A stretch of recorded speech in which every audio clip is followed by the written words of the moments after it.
system has become unstable.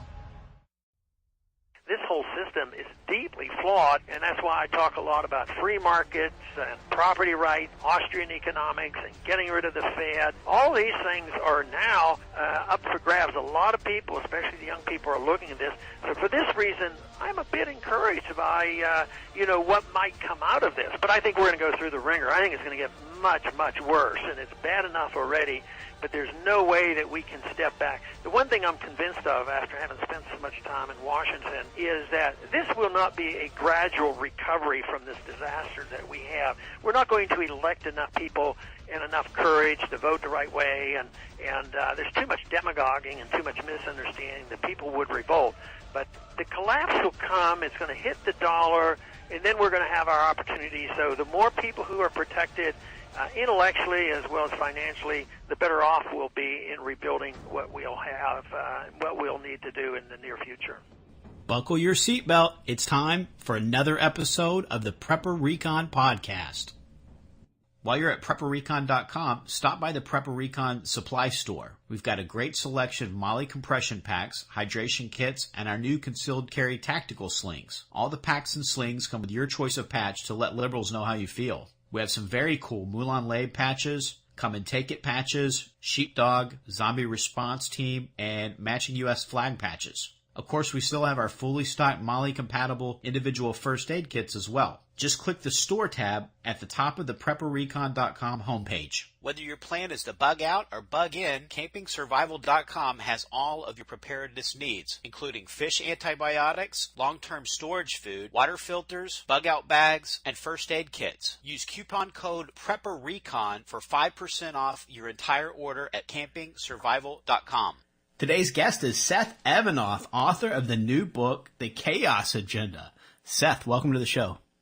Thanks, Mark. It's awesome to be on. I'm a big fan of your show. Oh, thanks so much. Well, it's great to have you on. It's an honor to have a fellow writer on. We were talking before the show, and this is a big thing of getting stuff out there that gets people thinking and makes them think about what they would do in that situation when it hits the fan. Because every person we can wake up is one person that we're not going to have to turn away because they're unprepared when it hits the fan. Very true. Now, what's the Chaos Agenda about? Well, it's about two people that grew up completely different, and they're kind of forced to rely on each other when a catastrophe hits the United States, and they have to work through some of their own issues and survive, basically, get to where it's safe, and they kind of encounter some bad guys on the way, and it kind of gets a little bit hairy towards the end there. What's the nature of the catastrophe? The nature of the catastrophe is a blackout. This was something that I kind of struggled with because so many people talk about EMPs and stuff. I didn't want to just be redundant and keep writing stuff or, keep the EMP thing going, although it's a very real possibility. So I put a little bit of a twist into it. I don't want to reveal too much about it, but it does deal with the lights going out. Very cool. Very cool. Now, is this your first book? It's actually not. I wrote a book about 10 years ago, a young adult novel. I kind of kept it close. I never did anything with it. I let some close family and friends read it, but I never took it further because back then you didn't have these awesome things like direct publishing that you can do now. And I just didn't want to try that rat race, so I gave up before I tried to publish it. Very cool. But now that you've got the experience with it, maybe you put that one out there as well. And we'll have to get you back on the show to talk about that one too. That's actually what got me writing this one.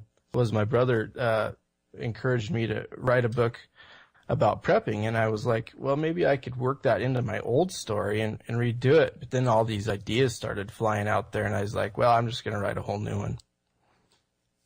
And the main character, Chris, you said a little bit about him. Now, he grew up as a rich kid. Does he have to make some adjustments to get by after the catastrophe?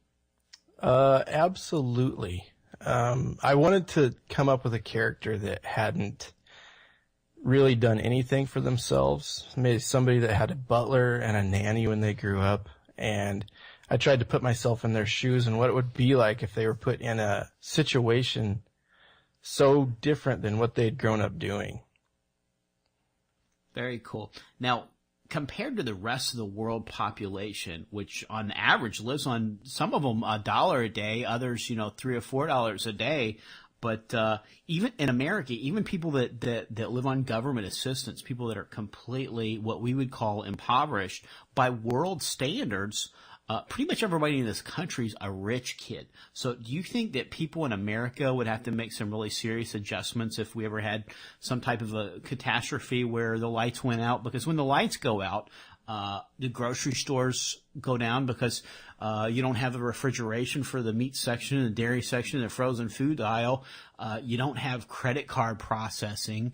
You don't have light. I mean, Walmart's have sort of like those big skylights in them, but most stores, you wouldn't even have light in there. So this entire chain of the way we do life right now kind of breaks down once you don't have electricity. Do you think we'd have to make some major adjustments as a country if the lights went out? I think it would be a major shock. No pun intended there with the shock, but I think it would be, even for someone, I consider myself to be a pretty self-reliant person. But when the power goes out during like a blizzard or whatever, even then for someone who's prepared, it's kind of a wake-up call because you're like, hey, I'm going to go do this. Wait, no, I'm not. I can't do that. I don't have electricity. So even for people that are prepared, I think it's going to be a shock. But for those who have no idea, I think it's going to be catastrophic. Yeah, I think you're right. Now, in the book, it's sort of this group of bad-intentioned folks who are deliberately causing the lights to go out. Do you think we have people like that in places of power today? Are you wearing your tinfoil hat? Always. Don't leave home without it. Actually, I do believe that there are people out there. I think that there is a force out there that they want to cause enough trouble, enough chaos, that it funnels people in a certain direction. And once they get there, they may create more chaos to get kind of like sheep herding is what I'm thinking of, is like a dog herding sheep. Make a big noise over here, people run over there. I definitely think that there are folks out there like that. They do a good job with keeping us herded in the direction they want us to go in, and they do a lot of the good cop, bad cop sort of a thing too. So you get folks rallying behind two different parties, and when you start looking at the voting records and what they actually accomplished during their time in office, they don't really look like they're that far apart to have this huge dichotomy between their followers that are, it's basically like the, two football teams that the people are, in soccer in Europe, you'll get people that'll actually like cause riots and have these big, huge gang fights over their favorite soccer team, which, after the game, these guys are all down at the pub together, having a beer. So they don't have that dichotomy like the fans do. And exactly. I think that our two political classes are sometimes like that. I believe you're right. I keep thinking of that clip that you sometimes play at the beginning of your show where I think it was Russert was interviewing George Bush about being part of the Skull and Bones. Yeah, and he just and John Kerry completely changes the channel. Yeah. Yeah, they're both Skull and Bones, and And neither one of them really answer his question. They're just like, "Oh, it's too secret to talk about." But Right. I'll tell you what's not secret. It's this other guy that's running against me. He's a clown. So Right. it's they really play it well and keep everybody completely distracted from anything like that. And they're well trained. They're very well trained to when that question comes up to just change the topic. Yeah. Sleight of hand. They're good at it. Absolutely. That's exactly what it is. Sleight of hand. It's like we've got a bunch of magicians that are very well versed in illusion and deception. And that's who's running our country. Yep. On both sides of the aisle, unfortunately. Now, two people from very different walks of life have to work together in the book. Is this something folks might have to consider in a real collapse scenario? I think it is. I think human interaction is going to be inevitable and necessary to a certain extent if there's a catastrophe like this. And I think for me as a Christian, there's certain things that come along with that as far as compassion for other people is concerned. You always have to keep in mind the safety of your family and everything, but there's a part of me personally that would have to interact with people on a certain level just because of what I'm called to, Absolutely.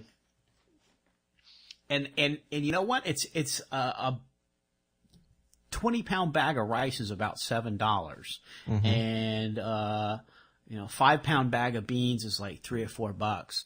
And that's so cheap. If you've got a place where you've got plenty of storage, you can get a couple of 5-gallon buckets with just a regular seal and some Mylar liners, and throw a couple of bags of 20-pound bags of rice and 5-pound bags of beans in that bucket and seal that off, and just set that aside for charity, because it literally costs you less than $20 to put the whole thing together.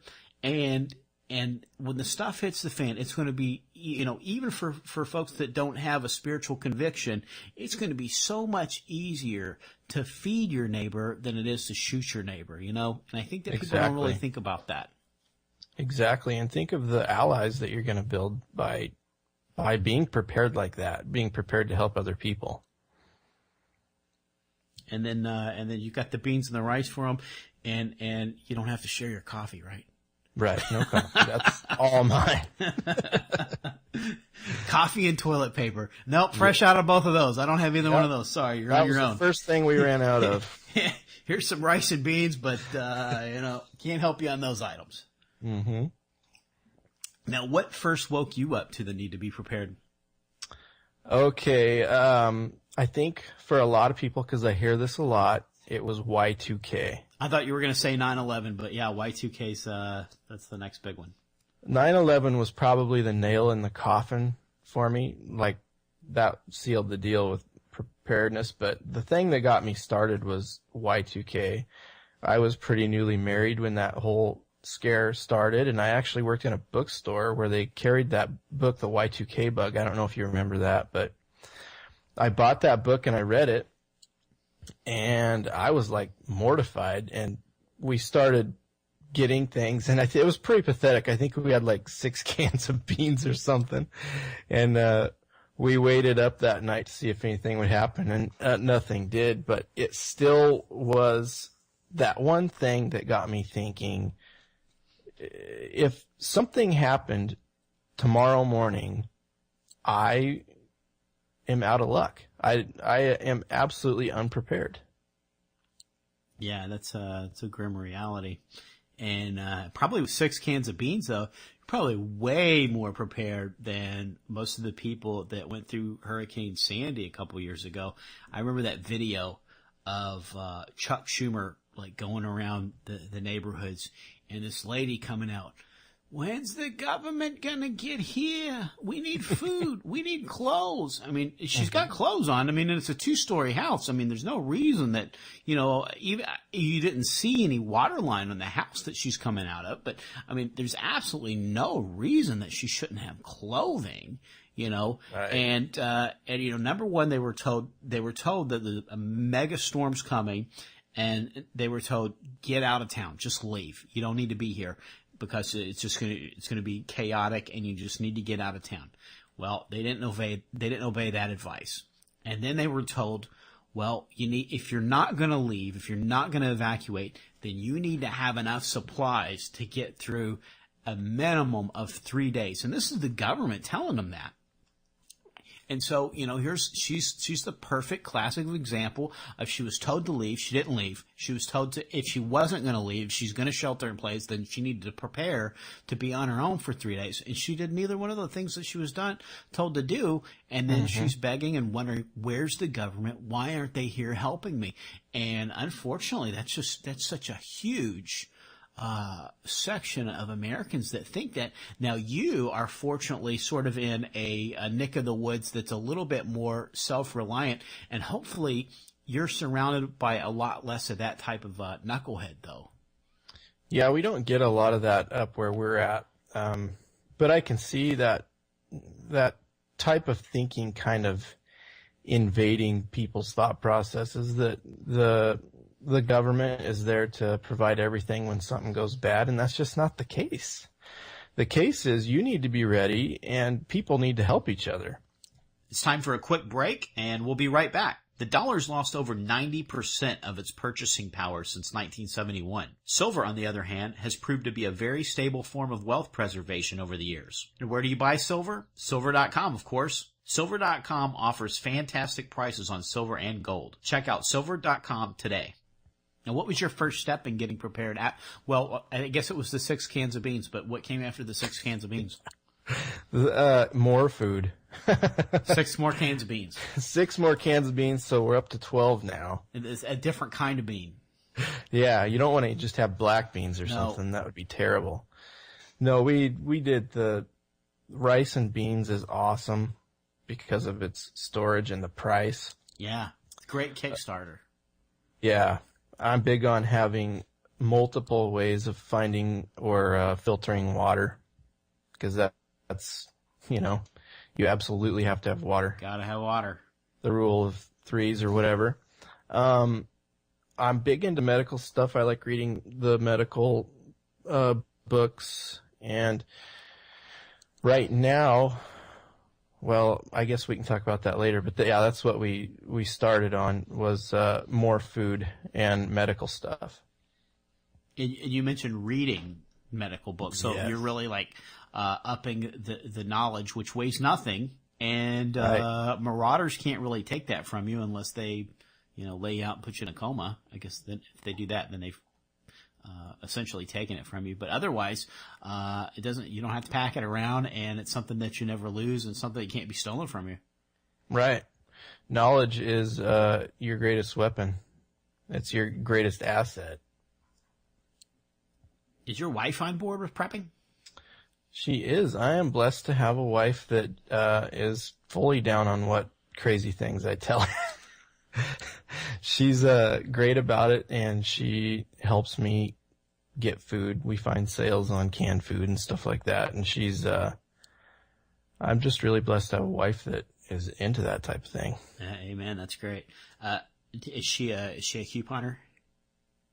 She is not. I've told her about your wife and what she does with the iHeart, all the different stores, Walmart or whatever. But we haven't really stepped into that world yet, I don't think.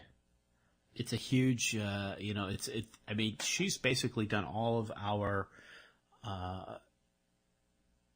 long-term food storage on our basic, just regular household grocery budget without saying, okay, well, if we're gonna start storing, building up a stockpile of food, I'm gonna need an extra $25 a week for the grocery. She never asked me for that, so it's basically just what we have in our regular grocery budget, which is slim by most folks' standards, I would think.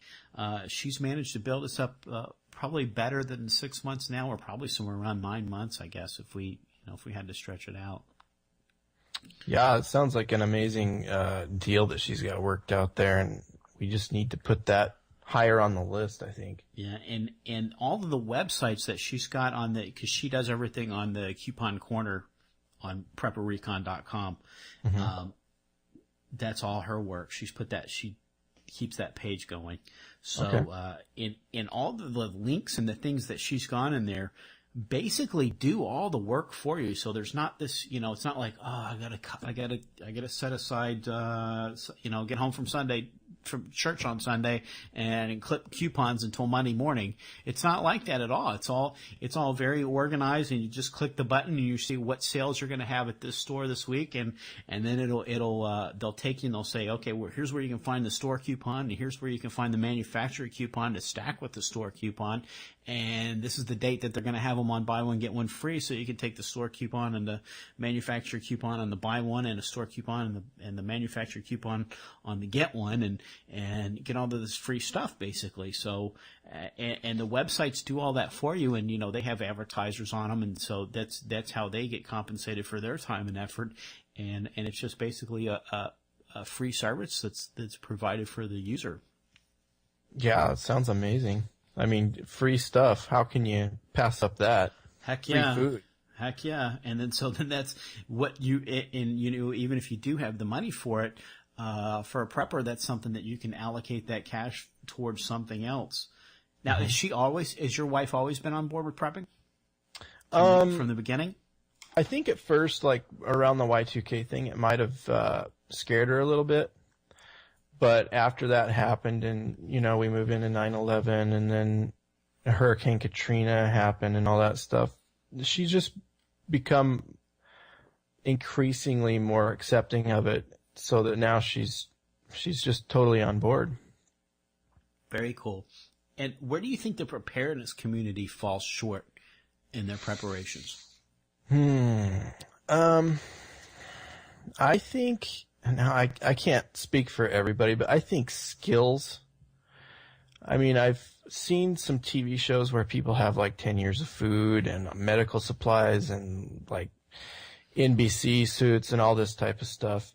And I'm thinking, if you are stuck, say, 50 to 100 miles away from home, and say it is an EMP and you're driving a late model Cadillac and it just doesn't run anymore, can you get home without a bug out bag or without all of your supplies? Can you survive long enough to get home? Are you physically fit enough? Do you know how to build a fire without matches? Do you know how to find your way at night with the North Star? Do you know how to find your way in the daytime without a GPS and a compass? Do you know how to filter water or find multiple sources of water? I think all of those supplies are great to have, and they're going to be an awesome asset to have, but you need to know how to do basic things. Yeah, that's the skill set, and that's big. And I think that you're right. I think we got a lot of people in our society that don't have those skills, and a lot of it's just stuff we just don't use, especially people that live in a urban area. For a lot of folks in the urban area, you can't even see the North Star because you've got so much light pollution from, radiating up from the street lights, and you haven't really seen a star in since the last time you went camping or something, so you wouldn't know what the North Star looks like. And water filtration, it's something that if you don't practice it and you haven't read up on it, that you would never know. Right. And being in shape, that's so important. And heart disease is like one of the number one killer. I don't know if it's heart disease or cancer from cigarettes, but those two are always kind of in the running, and one will be ahead for a couple of years, and then the other one will kind of pull out in front. But it's basically it's Marlboros and Big Macs that are killing people. And it's not really, the amount of people that have died in America from economic collapse is fairly insignificant to the amount of people that have died because they didn't get off the couch and walk around the block a couple of times.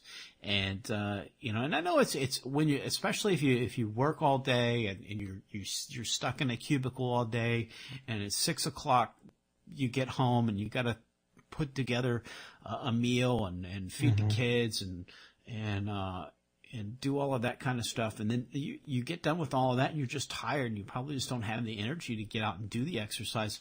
But, folks have to make a priority out of it. It's just like saving, if you take the money that you have left over at the end of the week and put that in your savings account, you'll never have a savings account. You have to set aside and say, I'm going to take this amount of money off the top of my check, and I'm going to stick that to the side, and that's how you build an emergency fund, and that's how you make a savings account. And if you want to build your relationship with God, you don't read the Bible with the time you have left over at the end of the day before you go to sleep, because you'll never have any time left over, and you'll just fall straight asleep before you get to the third sentence. You have to do it first thing in the morning when you first wake up, and then that's when you pray, and that's when you read your Bible. And you have to, and if it means getting up an hour early, that's what you have to do. And if you want to exercise, maybe you need to get up an hour early, and you spend a half hour in the Bible and a half hour doing a few push-ups and sit-ups and take a quick jog up and down your street, And you have to make a priority out of that stuff and put it first, because if you don't, if you give God what's left over, if you save what's left over, and you think you're gonna go exercise at the end of the day with what's left over of the day, you're never gonna have anything left over.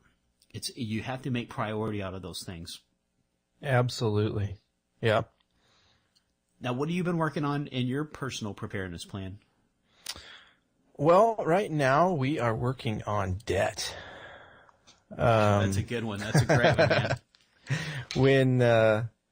When the little crash happened back in 2008, I work in the construction industry, so it really, really took a toll on us. And we're just trying to build back up and recover from that little collapse and get rid of debt. And we're always looking for ways, like we said earlier, with food and stuff like that, to prepare. And I'm always reading survival books and prepper books like your book and stuff like that. I just try to keep my mind working, learn new stuff every day. And debt is, that's probably the highest return you can get for your money right now, because if you've got a mortgage and you're paying 5% mortgage, or if you got credit cards and they're 18% versus the 0.00001% that you're going to get from putting it in a savings account. And if you don't maintain a certain balance, you're going to have service fees that are going to cost you an extra $19 a month. So that's great. Yeah, I think that's a fantastic thing to be doing for personal preparedness. And I guess you can kind of attest to it that those personal stuff hits the fan moments are one of the first things that happen. But if we have another economic meltdown, that affects that affects your job and your budget, and then it's tougher to make it. And if you have less debt, it's going to be much easier to get through those periods, isn't it? It is. And now that you mentioned that, I guess that was kind of like a huge moment that we decided, wow, we need to be more prepared, was when the crash happened in 2008. We had a house that was too expensive. We had spent money on credit cards and all kinds of stupid stuff. We had so much money out there that we owed, and really nothing on hand to take care of it. We ended up short selling our house and moving around a lot, and we're still feeling the effects today. So if we had been prepared back then, if we hadn't been living the quote unquote American dream, we'd be a lot better off right now.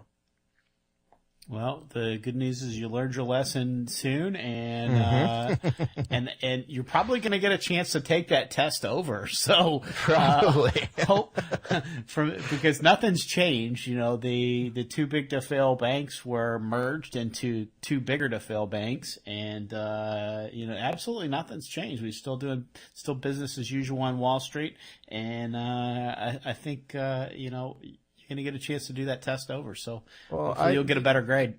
I thought that they said everything was going great now. It is. It is. I think that they're going to end QE, aren't they? It's over. It's officially over. They finished it. We don't need it anymore. So, it's Victory Day. It's Victory Day. Of course, we still got that we almost we pretty much doubled the money supply in that period of time through quantitative easing, and and it's still kind of just all sloshing around in the banks and being placed on derivatives bets because they didn't loan it out to the public like they were supposed to do. Mm-hmm. So we'll see what that does when that all actually starts getting out and trying to find a home, because nobody wants to buy dollars anymore. The dollar looks great right now because it's the cleanest dirty shirt amongst all the other fiat currencies, unless the Swiss referendum goes through and they decide to back their currency with 20% gold. I don't think they'll do it because, that's it's suicide, because, and everybody else can print money at infinitely. You don't want to put those types of restrictions on yourself if you're the government, because that's free money. That's a new way to rob your constituents and your citizens. So I don't know why any government would want to bind themselves to a gold standard if the citizens aren't, basically having a revolution. So, yeah, I think it's going to get really interesting. Yeah. Now, what's on your radar is the most significant threat to our way of life right now? I think apathy is the biggest threat. Plenty of that to go around, and just like we were talking about, it's all over Wall Street, isn't it? It is. I think people are either too distracted, or they're still chasing that fake American dream, and I don't know if they've given up or if they're just ignorant. I don't know, but I think that people need to get off the couch and start thinking for themselves and get involved, and I think it's apathy. Great. And I think one of the best cures for apathy is prepper fiction, because, it reminds you of how stinking bad it can get. And, and so that's why I love it every time a new book comes out that helps to get folks thinking about that stuff. Now, the Chaos Agenda is available on Amazon.com, and it's available in paperback and Kindle, right? It is, yes. And now you got a Facebook page for that? I do. And what is that? Oh my goodness. I'm so unprepared I don't have it. That's okay. We're going to link to it in today's show notes. So everybody can just go to prepperrecon.com, and it's going to say Chaos Agenda Facebook page, and they can click that, and that will take them to the site. And you have maybe some giveaways or something coming up soon? Well, I was doing a giveaway I posted on Facebook for the fifth person to leave a review. I was going to do some coffee-related prize. Love coffee. There you go. My little sister gives me Dunkin' Donuts coffee almost every year for Christmas, and I love it. And it's so much better than something that you're never going to use. Right. I need to get you some Montana Coffee Traders coffee. I think that you would really like that stuff. Is it grown in Montana? It's not grown here, but it's roasted here. Roasted there. Very good. Mm-hmm. Awesome. Definitely check that out. And that is the barter gold for the collapse, because, there's a lot of things, and that's one of the things you got to think about when you're thinking about barter items, is you got to think about the things that it's very difficult to produce in your area, because if we lose a monetary system, we don't have a monetary system, then international trade kind of breaks down, especially if people decide they don't want the dollar anymore. How much are people in Colombia, how much coffee are they going to give us for worthless pieces of paper, none. So, Right. That's certainly one of the things to stock up on. And, if it's sealed in a good can or a good, airtight bag, then, it should last for a while. And, stale coffee is better than no coffee. Yeah, that's absolutely correct. You gotta at least have something. Absolutely. Well, Seth, it was an absolute pleasure having you on the show, and I hope everybody will check out Chaos Agenda. Well, thanks, Mark. Absolutely. When a dark plan forged by the world's elite brings disaster to the nation, two unlikely friends must rely upon each other for survival. Will they live long enough to expose the powers that be? Find out in the new novel, The Chaos Agenda by Seth Evanoff.